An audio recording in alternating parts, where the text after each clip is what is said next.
오늘은 염치, 부끄러움을 아는 것이란 것에 대해서 좀 말씀을 꼭 드리고 싶은 얘기가 있습니다.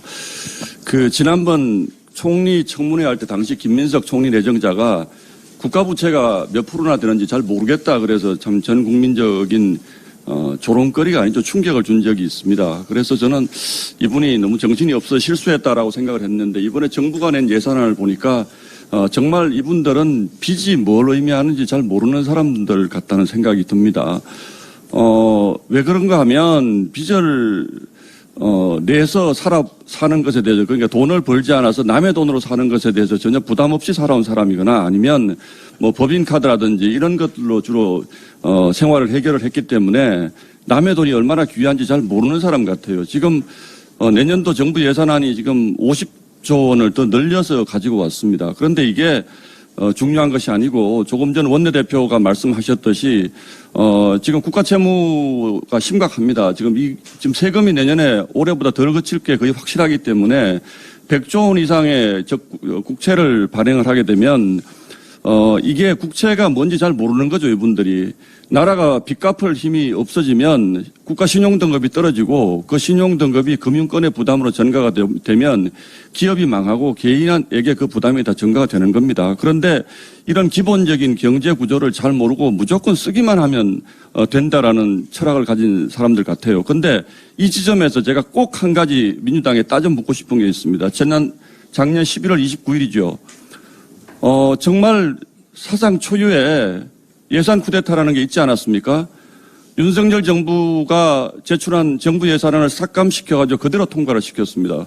그러면 왜 그렇게 했는지, 그런데 지금은 왜 이렇게 하는지 적어도 최소한의 설명이 있어야 되지 않겠습니까? 그게 염치 있는 부끄러움을 아는 것 아닙니까? 작년에 특활비까지 다 깎았잖아요. 그리고 지금 다 복구시킵니다.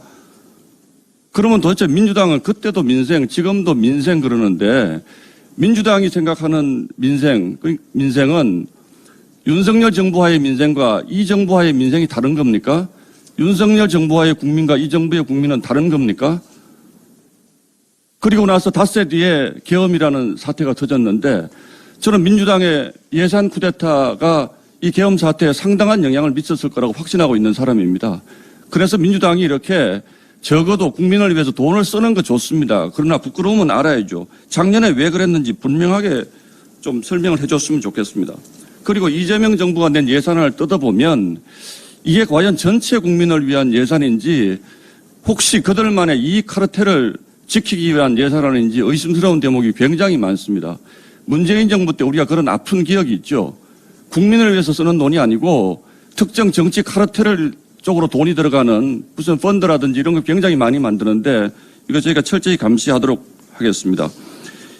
우리 국민 전체가 아니라 우리 특정 정치 집단 일부의 배를 채우기 위한 예산안 편성, 그것도 본인들의 정치 경제 철학이 뭔지 전혀 느껴지지 않는 이런 예산을 내놓고 야당과 협치하겠다는 말이 도대체 저는 입에 나오는지 정말 부끄럽습니다.